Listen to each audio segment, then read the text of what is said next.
And when I tell you, the doors that flew open, the money that flew in, the connections that were made, the opportunities that showed up. Because you know why?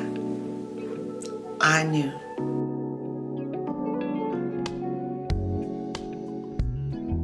One of the most valuable things that I learned on my journey of being prosperous and sustainably wealthy was it was okay to have money. It was okay to be wealthy. As a matter of fact, it was part of my divine inheritance. But the interesting thing about that was nobody was telling me that. Nobody was teaching me that. The things that I was learning about money were things that made me think or feel like I just shouldn't have it. Like it's not going to be good for me to have it. But once I realized that it was okay to have money and it was okay to be abundant and to live a life that was prosperous, it changed the whole dynamic of how I seen money. Let's talk about it. Welcome back to the channel. For those of you who are new, my name is Fran, Leigh. I created this channel to bridge the spiritual with the physical and help you manifest and create your most grandest life. I'm so glad that you're here. Before I jump in really deep in this video, I just want to give you a testimony that I received from someone who used the affirmation in last week's video about the Lord being her shepherd. So we were on a mentoring call and she told me that she was behind in her rent and she had no idea where she was going to get the money. She thought she was going to have to get a payday loan, etc., etc. So she said, I'm going to try what Dr. Fran told us to try. She wrote it down. She wrote down the amount that she needed in her journal and she just shut it. She said, I called my landlord. I told my landlord I was going to be a little late. He was like, okay. She said, but I didn't want to be too late.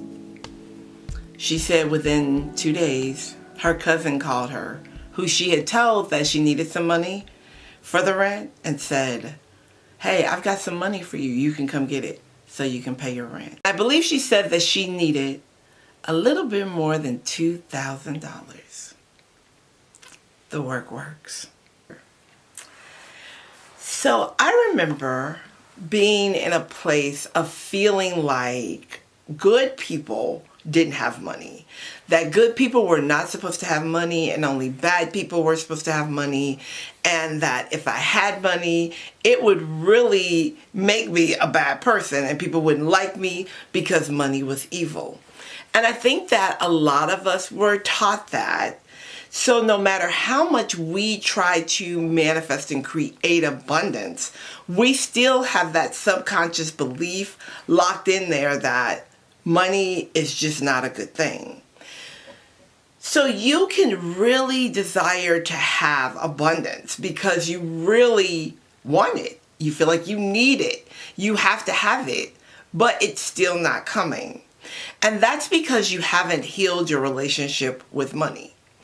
And healing your relationship with money, what it truly is understanding what your divine inheritance is around money. We have a divine inheritance. We are supposed to be wealthy. Not only is there supposed to be money in the hands of good people, there's supposed to be money circulating in the world. And money is circulating in the world, a lot of money. But what happens is that sometimes we repel it because we think it's a bad thing. And we do that whether we know it consciously or subconsciously. So the one thing that really helped me, that really started to shift my mindset around money, was knowing the promises, which I've talked about on this channel a lot. In order to live in the promises, you have to know the promises for yourself. Because certain things are taught to us, but not everything is taught to us, right? So as I began to seek, because I desired to know all the promises and to live those promises because they were my divine inheritance, right? It's what God had promised me. I wanted that, right? I used to hear my grandmother pray and say, I want everything that's mine, right? Didn't understand that back then, but now I get it.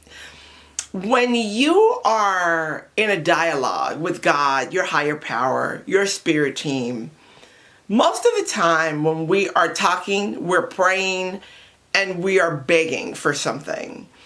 And there is no place that it is written that we have to beg for anything, but it is written that we are to be prosperous. When I truly wrapped my head around it, it gave me the confidence to not only manifest differently, but to think about what it was that I desired differently. I started to take the limits off of what I believed I could have and get really clear about what I knew I could have. So I'm going to share this principle with you. You ready? Beloved, I wish above all things that you mayest prosper and be in good health, even as your soul prospereth. So you start to think about, what would it look like if my soul began to prosper?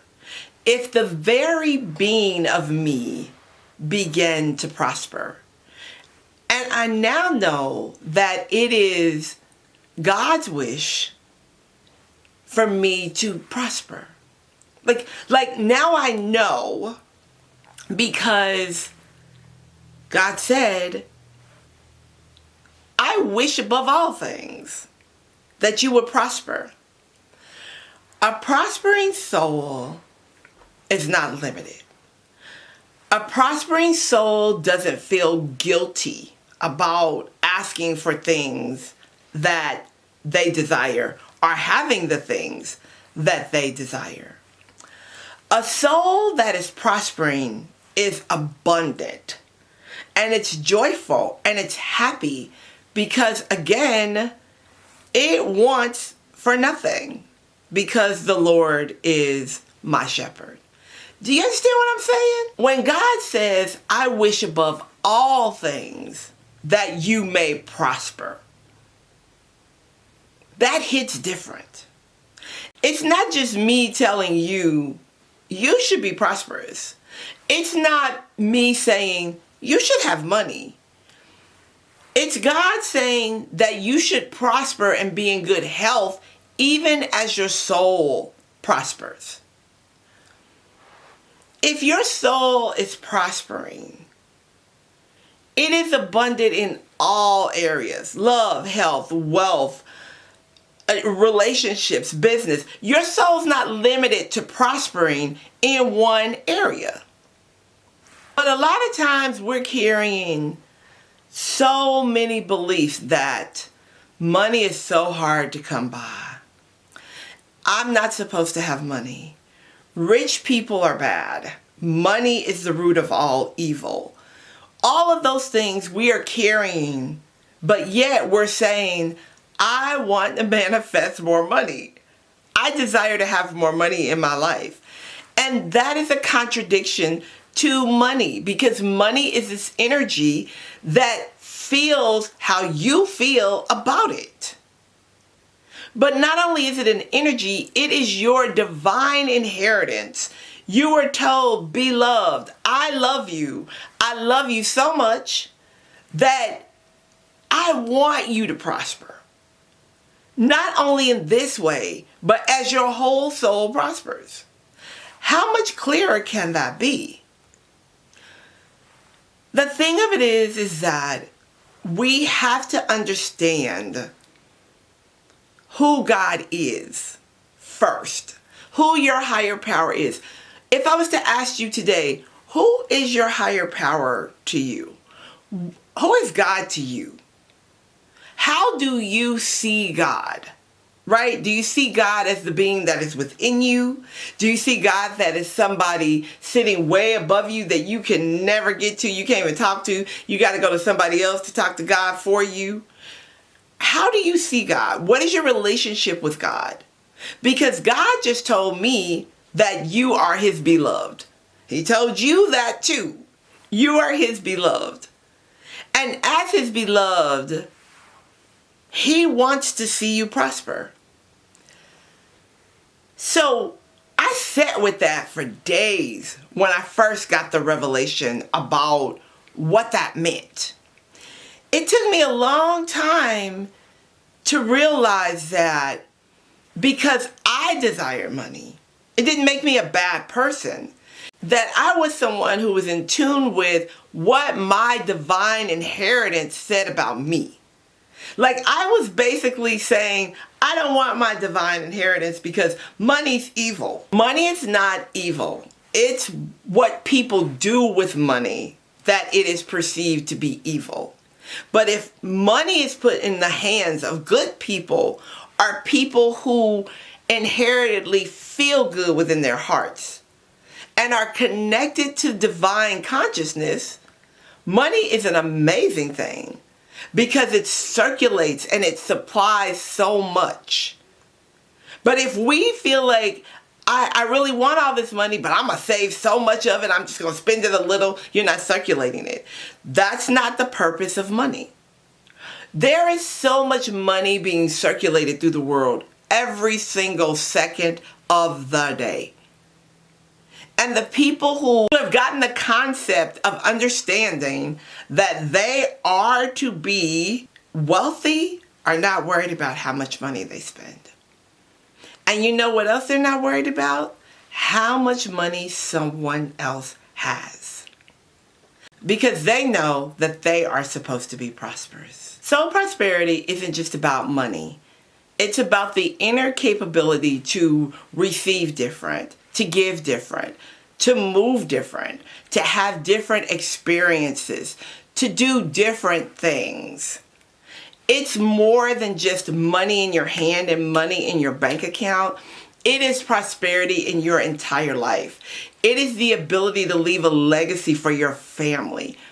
That's what God promises you. It's really that simple. But again, nobody was teaching me that.